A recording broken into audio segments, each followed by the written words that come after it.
Holy shit, I just had a breakthrough with my wife. It's the first Monday of the year where our kids are back in school, so we had a day to just be together and talk about the year ahead. And the breakthrough was us remembering something super, super important around using our imagination to create a vision that compels us in action to create what we want in our life. It's something that I knew, but I'd forgotten. And as soon as we saw the absence of it, it was like, shit, oh my God, we had so much excitement and energy. So I want to teach this nuance to you. It's very, very important, very powerful, and very easy to miss. If it's your first time here, my name is John Patrick Morgan. You've just found one of your new favorite channels for learning how to create everything you want in your life. For the last 15 years, I've been helping people to literally have it all. I teach you how to use your mind to create a way of being that has you take the kinds of actions that generate what you want in every area: health and vitality, relationships, finances, all of it. I have a wife and two boys. We live on our farm in upcountry Maui. We've been here a few years. I've been doing this work for over 15 years. So check this video out. And after this, watch a whole bunch of the other ones. I've got over 1,000. Here you go. I'm going to call this the three uses of imagination. The first, we'll say along this axis, is what I call dwelling. That's when people use their mind to just think about and ruminate their current situation, their current circumstances that they don't want, they don't like, right? And what does that do? When you continue to think about the pain that you have, it creates suffering. Like literally, suffering is the ruminating on and dwelling on the pain that you have. So you could just have pain, or you could think about it all the time and then you suffer. So dwelling creates suffering. All right. So dwelling is a way of using our imagination, right? When we think about something, when we make pictures of it in our mind, if that something is our current circumstances that we don't like, then that is dwelling on that thing. And that's what creates suffering. We create it through our imagination. So the other thing we can use our imagination for, and this is when people get the idea that, well, maybe I should have a goal in my life. Maybe I shouldn't just keep thinking about my current circumstances that I don't like, which is turning my pain into suffering. Maybe I should have a goal or an idea. And they think, oh, I should have a goal. I should have a vision, right? And then they start using their imagination to think about that vision, but they're not really creating this compelling energy. Instead, they're creating a different kind of response. They're actually creating a kind of fantasizing, right? Fantasizing vibe instead of really compelled into action, and they're escaping in that way, and I call this escapism.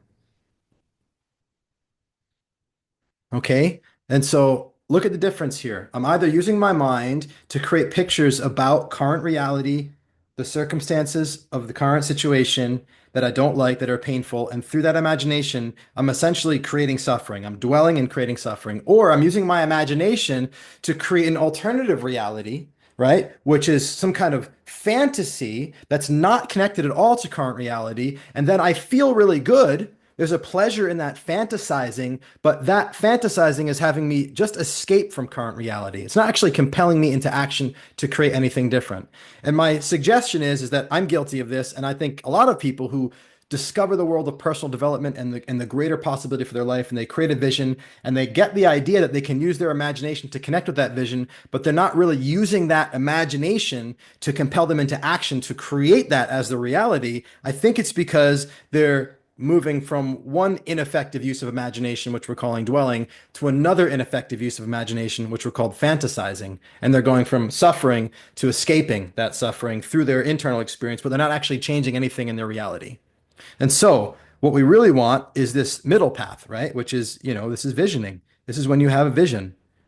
And when you're visioning, there is the way to know if you're having a vision and you're visioning is if you are compelled into action. You can't help but take action, right? If you're using your imagination and seeing a future, but you're not compelled into action, then you're fantasizing.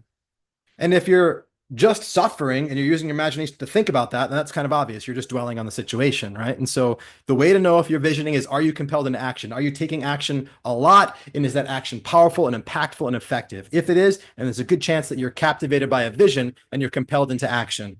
So we're going to say this results in compelling, right? So how do you do this middle line? How do you do this visioning thing so that you can have the feeling of being compelled into effective, powerful action instead of obviously dwelling, right? Well, the first answer to that is use your imagination to think about something you'd love instead of just the current circumstances, right? That's kind of the obvious answer. That's the popular answer. It's the one I'm giving all the time. But then where's the nuance in that? Because then how do I not just flip all the way into escapism and start fantasizing all the time. And now I'm just detached from reality and I'm not even compelled into action. I might feel better, but I'm not doing anything different to change my circumstances. How do I find this middle space? And it's not a balance point, it's a both and. The answer is to do both. You both want to dwell and fantasize at the same time. So let's break this down. First of all, the reason why you want to both dwell and fantasize at the same time, right? When I say dwell, I mean use your imagination to think about your current situation, your current reality, and use your imagination to think about your goal, the thing that you would love, right? To be present both to the pain and the pleasure at the same time. Why is that? Because it is the tension between the pain of your reality and the pleasure of your imagined reality, of your goal, of your vision, of your future. It is the tension between those two poles that creates the powerful action, that compels you with effectiveness in your action and your behavior in the world. And if you're missing either of those, then you don't have that tension. You don't have the action that creates. Not only you don't have the action that creates, you don't have the energy that attracts. You don't have the energy and the vitality that's magnetic, that brings opportunities into your life and has people saying yes and interested in being in conversation with you, right? So all the things come, all the energy comes from that differential between the pain of reality in your current circumstances and the pleasure of your imagined vision, world, goal in your internal experience. That distinction is where it creates all the energy. So let me give you some examples of how I have utilized this important nuance to create in my life. So back when we lived in Santa Monica, we live in Maui, Hawaii now. And when I lived in Santa Monica, we had the vision to move to Hawaii and to own a home here. We were renting at the time in Santa Monica. And so one of the things that I did to presence this vision on a daily basis was to speak the words, I have a house on a hill in Hawaii. If you're following my work, if you're a student of my work, you've heard me say this a lot of times. It's become kind of a symbol of a process. I have a house on a hill in Hawaii. And so I said that every day. I said, actually spoken to a little podcast that I shared with clients. And that was the kind of centerpiece of my focus of my attention. And every day I woke up in Santa Monica speaking, I have a house on a hill in Hawaii. And the circumstances of me living in Santa Monica were present.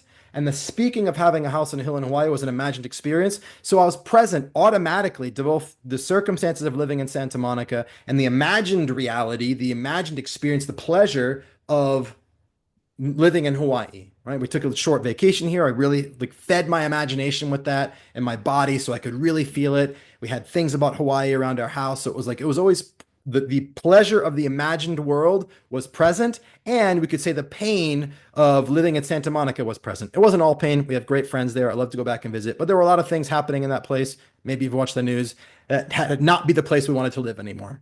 So both of those things were present. And as a result, I was in compelling action.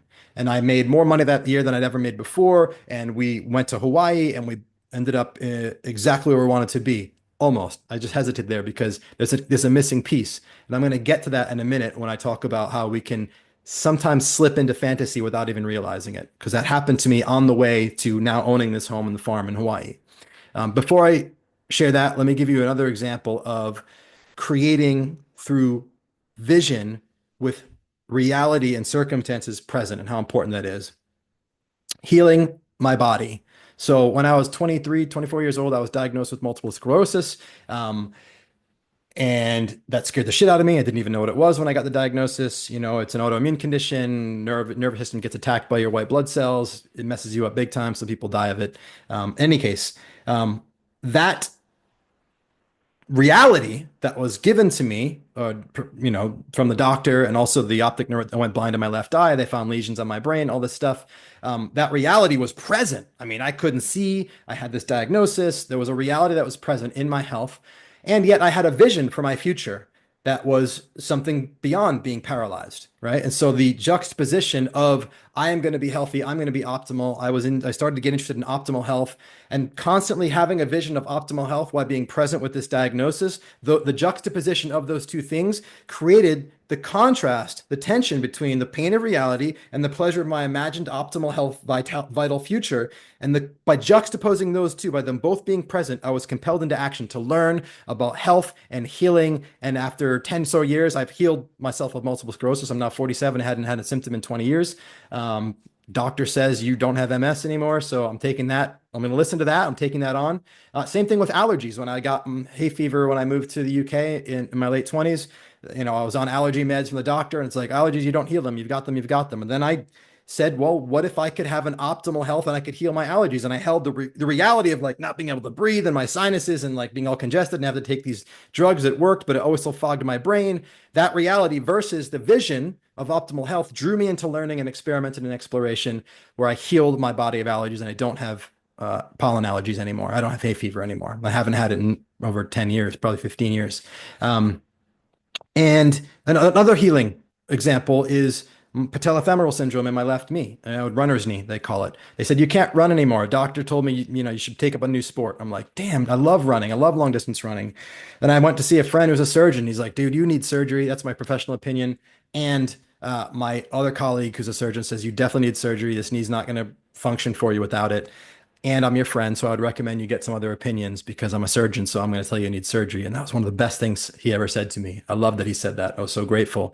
And so that led me on that same kind of path. I had this reality of my knee freaking killing me every time I tried to go for a run, and the vision of optimal health and the ability to run long distances. And the combination of those two things led me into exploration, experimentation, and learning that led to me completely healing my knee. And I've since run hundreds and hundreds of miles and run a marathon and everything. So, and I don't have pain in my knee anymore. Go figure. So my point of sharing these stories of healing is inside of these is the context I'm talking about. I am forced through circumstances to be present both to my reality of the pain, the physical pain with the body, or the pain of where I was living, and the pleasure of my imagined vision of that optimal health, that optimal healing, and the vision of living in a house on a hill in Hawaii, right? So sometimes if you're using your imagination to create a reality beyond where you're at, sometimes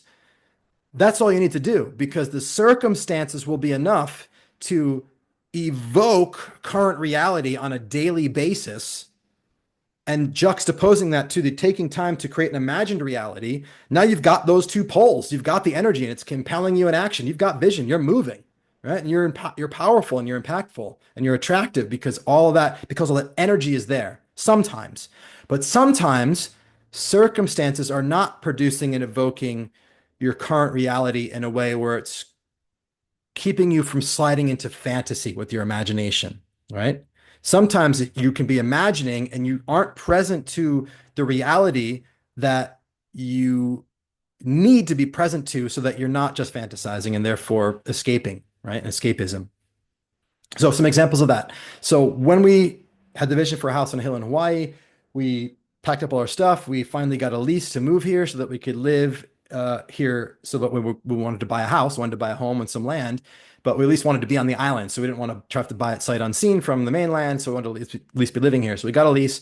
The best we could get was an 8-month lease. That was really hard, and still is really hard, to get a place to live for rent here on the island. So we got an 8-month lease, and then 2, 3, 4 months in, I noticed that I'm not really compelled anymore to buy a home on a hill in Hawaii. And why was that? It's because I was living on a house on a hill in Hawaii with a beautiful view. It was so many things that I wanted. It was everything that I wanted: fruit trees, farmland, acreage, all these things. It was beautiful, everything that I wanted, except I didn't own it. And so I have a house on a hill in Hawaii was essentially fulfilled enough. And I wasn't present to the nuance that I wanted to own my own home on a hill in Hawaii. I wanted to own a home. Now, this isn't about the details of owning versus renting. That's not the point. There's pros and cons to both. The point here is that I wasn't present to the reality of renting versus owning. And so every day that I said I have a house on a hill in Hawaii, it was like I was just able to live in the fantasy of that completely. So I was escaping, and I was no longer compelled into action. The final, let's say, few hundred meters of that journey to own a home in Hawaii. And so what I did was I just added a couple words to my vision. I have title on a home on a hill in Hawaii. I have title on a home on a hill in Hawaii. And the reason I did that is because if reality is not evoking on a daily basis the situation that you don't want, your vision, you're speaking of your vision, your imagination, how you use your imagination for your vision, it must invoke it. right? And so by saying I have a house on a hill in Hawaii, it didn't really make me even think about the fact that I don't own a house. I was just like, wow, I'm feeling it really good. Then I opened my eyes and here I am. And there was no longer that polarity that was creating the energy that was moving me and compelling me towards the true final destination. And so I inserted in the vision a word which reminded me that I wasn't actually done yet. Right? It reminded me of my current reality, current circumstances, so that I could be in the tension of creation still, right? So I could be confronted with that reality and I could have both an away from energy and a towards. I want to get away from renting and towards zoning. Let me give you a couple other examples. Like for somebody, this isn't from my life right now, but for somebody, I'm thinking of clients that they're single and they want to have a partner. If they say like, I am happily married and in a great relationship, I'm happily married in a great relationship, and they open their eyes and they go about their life, then their life is going to, of course, that person that they're happily married to is not going to be there. But here's the thing, the absence of something does not evoke that situation for you in your imagination, in your experience. I mean, it could. You might have certain situations throughout the day, like when you come home and you open the door and the house is silent and there's nobody there. If you were in a relationship recently and now it's more quiet than it used to be, that may be a situation that on a daily basis reminds you that you're single and that you don't have that partner. But for a lot of people, especially who've been single a long time, they're going to be habituated to a life of that's how it is, and they're not going to be being constantly reminded of a situation that they don't want. If that's the case for you, whether it's with a partner or anything, you want to have a way of your vision and your imagination bringing to life both the beautiful future that you want and reminding you of where it's not there yet. So I am happily married, and there's somebody at home every day when I come home from work and walk through the door. So it's like, oh, there's that imagined reality. Then I walk through the door and there's nobody there. Now I've got creative tension.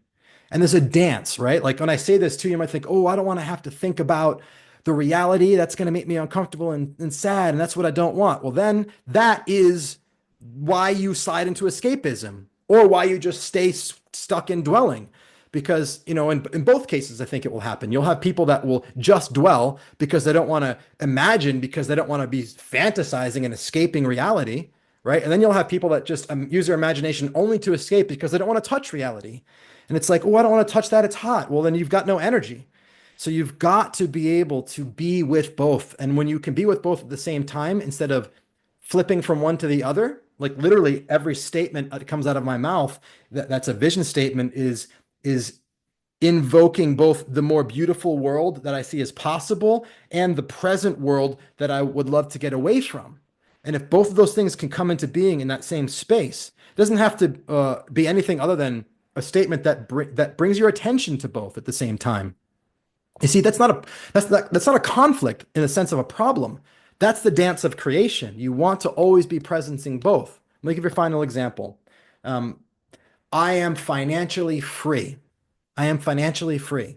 That's a statement that you could speak that could be, and you could say, I am financially free. I travel the world, right? I do all the things I want to do. I have all the time. I have all the time. I can do whatever I want to do with my time, be with whoever I want to be with. You could like use your imagination to enjoy the pleasure of that experience. And then you open your eyes and you go about your life and you're not compelled into action to create anything different because you've just gotten the win already anyway. And you've gotten the win internally in the absence of your presence with your current circumstances. So you go about your day, you do your things, and you might see something that is quite expensive that you might want to buy, and you just spend the money and buy it, or you splurge and fly first class when actually that's not in contribution to creating the financial freedom that you are using your imagination to connect with so you can drive towards. And you're actually in escapism, and your action is actually an expression of that escapism, and you're spending money that you don't really have to spend or that's not really contributing to that vision because you've been in escapism. So like fantasy spending is a thing, right? And it's any fantasy action is a thing, taking action as if you're already there in a way that doesn't contribute to you getting there. Now, it's super subtle because you do want to use imagination to compel you into action as if you're there in a way that will get you there. You don't want to use your imagination to compel you into action that will not help you to get where you want to go. So it's subtle and nuanced. But I'm here making this video to help you thread the needle and help you figure out how to be in that center space, right? So how do you do both in that? I think it's as simple as, in my experience, it's as simple as practicing keeping both present at the same time. I am financially free to never work again. Okay. So I'm financially free to never work again. Maybe I say that in the morning. I have presence in the morning. I open my eyes and I'm like, oh shit, there's emails. There's people waiting for me. I have to work today. Oh, boom. They're both here at the same time. Right. And so when you can presence something that isn't at the same time, you're presencing something that you would love to be, then the dynamic between those, the tension between those is what creates the energy that compels you into action. You got it? So, what I invite you to do is to look at the vision that you have. When you spend time in that vision, is it pleasurable? Yes, good. That's what we want. We want you to have something that has an energy that pulls you towards. Well, also what I want you to look at is how honest are you with your current circumstances? How present are you with reality? If you're equally present, especially within the same context, if you've got a vision that's financial, how present are you to your current reality? Are you looking at your accounts on a weekly basis or, a regular basis so that you can be present with that reality and experience that contrast? Or are you saying I'm financially free, I'm abundant, and never looking at your accounts? So you're disconnected from reality and just fantasizing. Or are you not engaging in vision and you're just constantly dwelling on and looking at the thing? So look at how you're being with what are you using your imagination for? Are you using it for one or the other or both? That's the thing you want to be doing, right? So that's the first thing I want you to do. And the next thing I want you to do is to look at if you're a person, like if you're in our Creator's Journey program, you've done our curriculum, you've done the Matthew Effect module, you've done the concept of having, and you've got a statement of having, a vision that you're speaking on a regular basis. Does that vision presence you both to the pleasurable imagined future and the pain of your present reality? Just enough, right? You don't need a statement that has you dwell on and create suffering, but you need a little drop, a little tincture of the opposite in there. Think of it like a yin yang has the dot of the opposite. When you're speaking a beautiful vision, you want at least just a little drop of the opposite in there, just enough to presence you to what is, to the pain, so that you're in that arc of tension, so that you're feeling the energy and that's moving you into action. All right. Drop a comment down below and let me know what you see in regards to both of these and your own visioning. If you have any questions, drop a comment as well. I'm happy to expand on any of the concepts here. I love you. Thank you for watching. I'll talk to you soon.